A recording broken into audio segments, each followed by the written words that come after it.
달려보죠.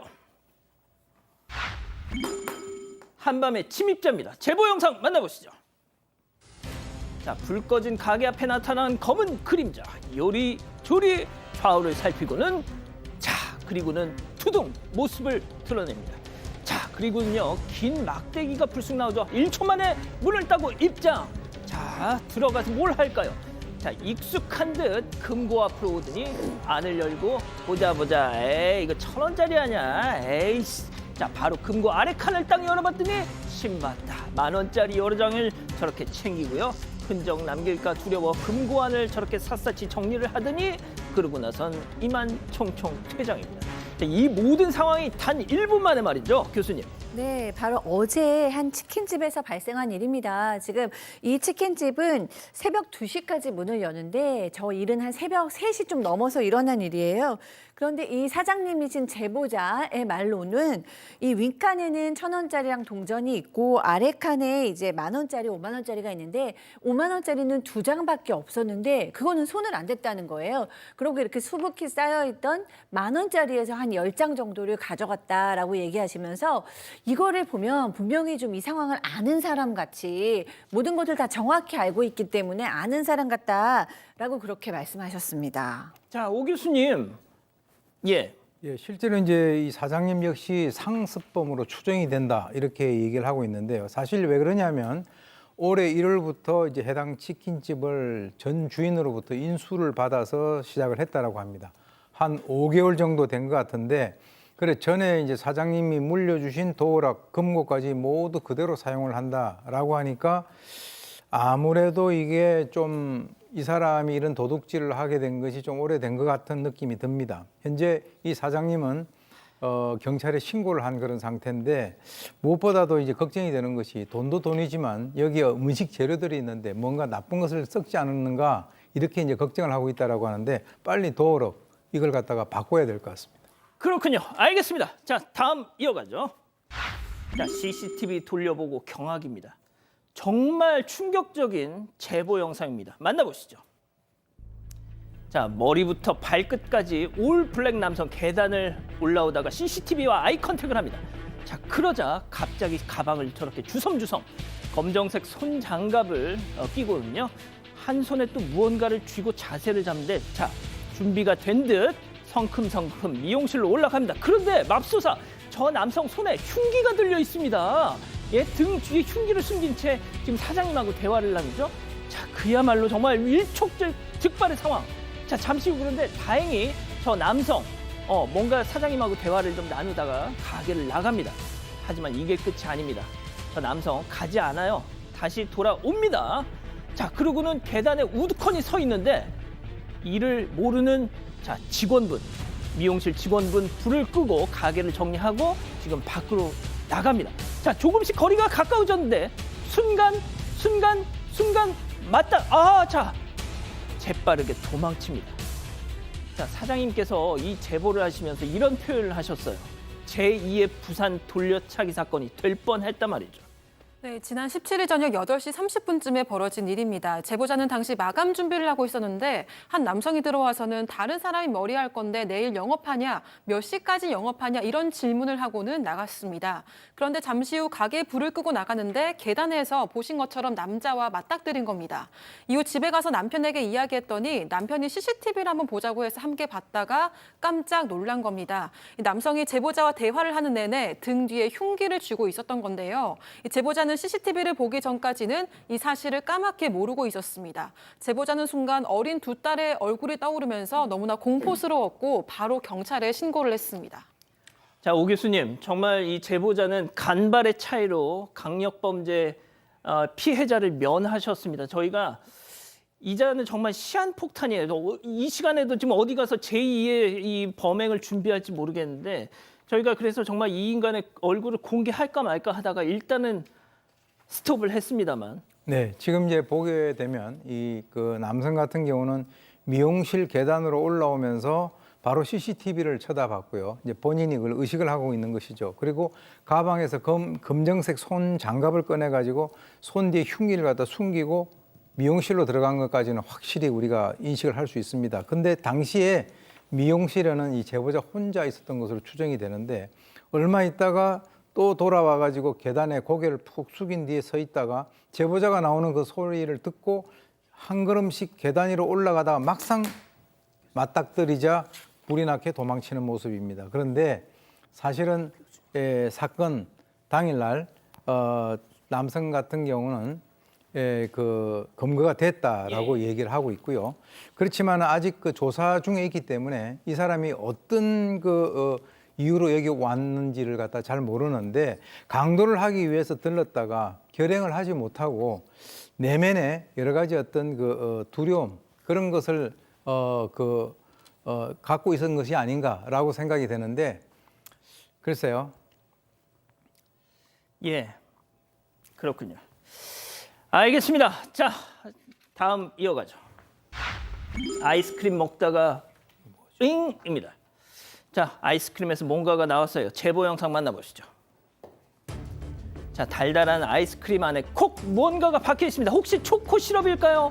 일하기에는 뭔가 은색인데 손가락으로 슬슬 밀어서 꺼내보자.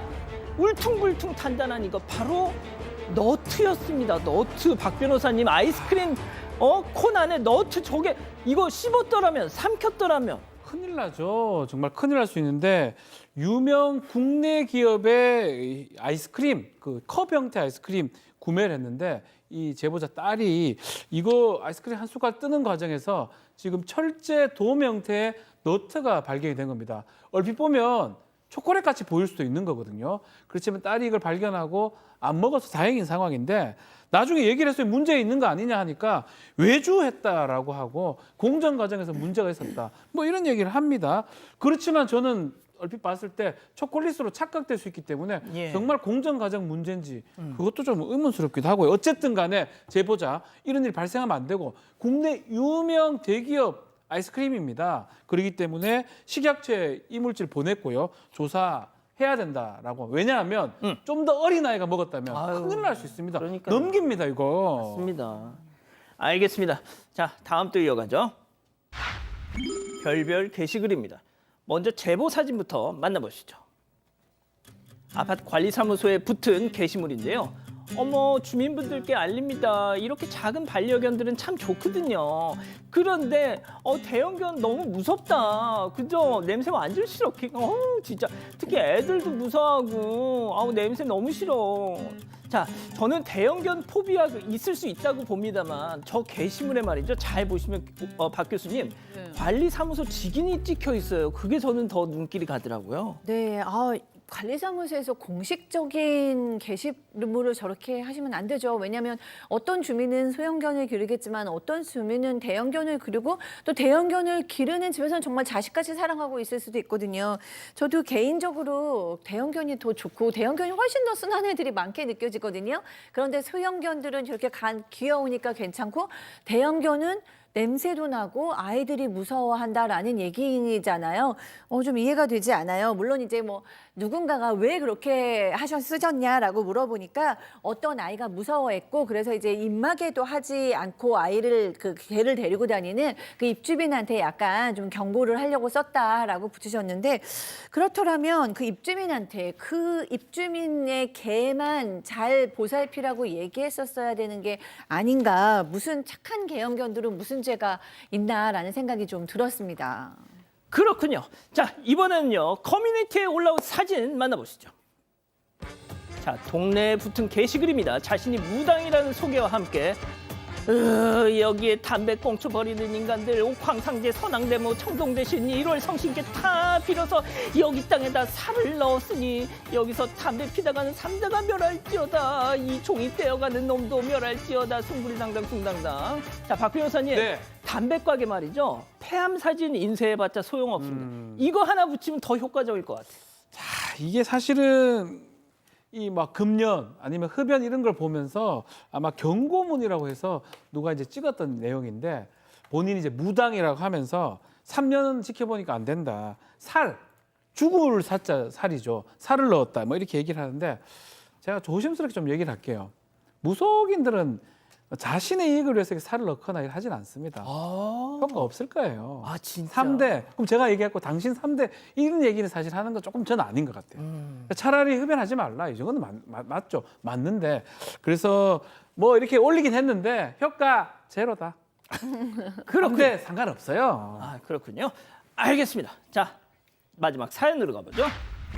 나를 병들게 하는 시월드입니다. 집단 지성의 판단을 받아보고 싶으시대요. 네, 가족끼리 차별하고 무리하게 구는 시부모님 때문에 상처가 크다는 며느리의 사연인데요. 사연자는 결혼 준비할 때 시부모님 때문에 스트레스를 많이 받아서 파혼을 하려고 했었다고 합니다. 하지만 남편이 부모님이 당신 스트레스 받게 할 일 없을 거다. 부모님 안 보고 살겠다라면서 믿음을 보여줬기 때문에 3년 전에 결혼을 했다고 합니다. 그런데 결혼 후 말과는 달랐습니다.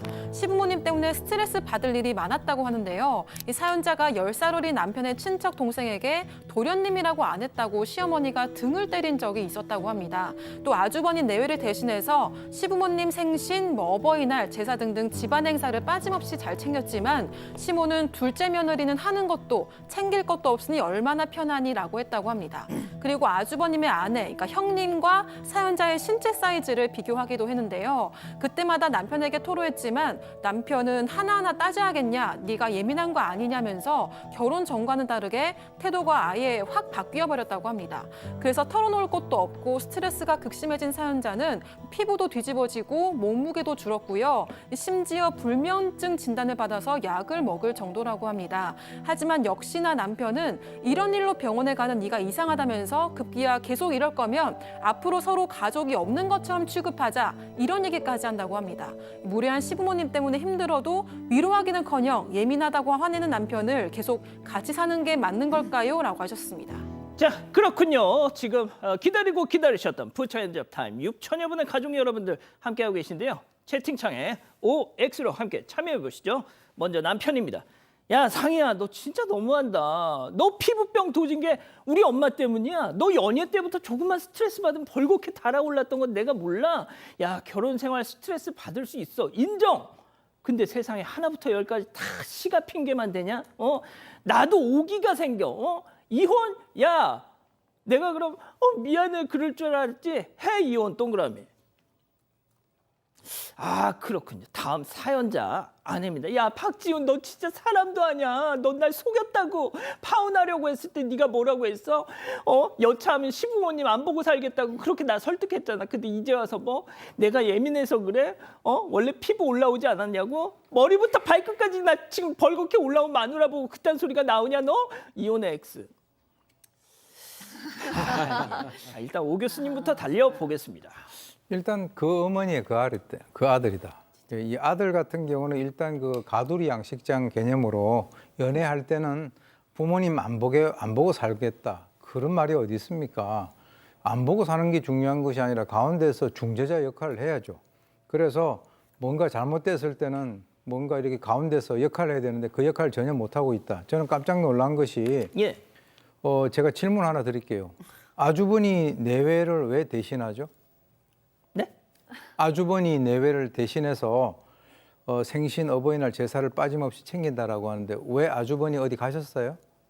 저한테 물어보시는 거예요? 제가 저도 잘 모르겠어요. 잘 모르시는군요. 예. 그러니까 이제 뭐 그런 여러 가지 것들에 대해서 잘 이해가 안 가고 또 10살 어린 남편 친척 동생에게 도련님이라고 하지 않았다라고 해서 이 등을 때렸다라고 하는 것은 그래서 저도 잘 이해가 안 갑니다. 그리고 이제 뭐 아주버니의 그 아내 즉 형님하고 이분하고의 어떤 신체 사이즈를 갖다 비교한다든가 아주 어떻게 보면 뭐 나쁘게 표현하면은 상식이 없는 그런 행동이 아니냐. 근데 제가 봤을 때는 이 시어머니는 별로 잘못한 게 없는 것 같고 왜? 남편이 거기에 대해서 뭔가 컴플레인을 해야죠. 자, 박 교수님. 아, 네. 저도 이 아내의 고통을 공감하고 동감한다는 점에서 X를 하긴 했는데 그렇다고 이혼을 할 만한 상황은 아니다라고 생각을 해요. 그리고 또 이제 이 아내의 고통은 이해를 합니다만 이 시월드가 정말 분노와 고통을 주는 시월드냐라고 얘기했을 때 저도 좀 갸우뚱해요. 왜냐하면 물론 이제 그 현장을 정확하게 몰라서 저도 오 교수님처럼 뭐라고 정확한 얘기는 할 수 없지만 10살 어린 뭐 도련이 한테 뭐 도련님이라고 안 불렀다고 이제 등짝을 때렸다는 게 진짜 미워서 등짝을 때린 건지 뭐 도련님이라고 해야지 뭐 이 정도를 얘기한 건지가 좀 정확하지가 않아서 글쎄 이 정도 가지고 뭐 이혼을 할 건 아닌 것 같다라는 생각이 드는데 저도 이 아내 편을 한 거는 왜 그러냐면 이 남편은 문제가 있어 보이기 때문입니다. 결혼하기 전에는 무조건 나 우리 엄마 아빠하고 연락도 안 할게 뭐 이런 식으로 막 그냥 말을 던지고 결혼하고 나서는 그때의 말에 대해서는 조금도 책임감 없게 네가 잘못한 거야, 네가 문제야 이런 식으로 얘기를 하니까 그 남편은 정말 좀 잘못이 있는 것 같아요. 그래서 아내 편을 들었습니다. 파혼까지 하려 했고요. 3년이 됐는데 똑같거든요. 아니면 더해진 것 같아요. 파혼이라는 게 중요해요. 아주 강력하게 요청했던 부분들을 남편이 그 역할을 제대로 못하고 있기 때문에 마찬가지입니다. 뭐 이혼까지는 하지 말더라도 강력하게 요청하십시오. 너 파혼할 때 그때 생각 안 나냐고 제대로 하라고 요청을 해야 됩니다. 왜 이렇게 합니까? 등을 왜 때립니까? 그렇군요. 자, 우리 가족 여러분들 뭐라고 하십니까? 헤어지라는 이야기가 많았는데요. 김윤정님, 아무리 시가에서 시집살이가 힘들어도 남편이 제대로 중심을 잡으면 남편 믿고 살지만 본인을 이해 못해준다면 이혼 각입니다라고 하셨습니다. 그리고 김학규님도 너무 참으려고 하지 말고 당당하게 받아치세요라고 하셨고요. 하지만 별빛 10님은 서로가 조금씩 예민하신 것 같다는 생각이 듭니다. 이런 의견도 있었습니다.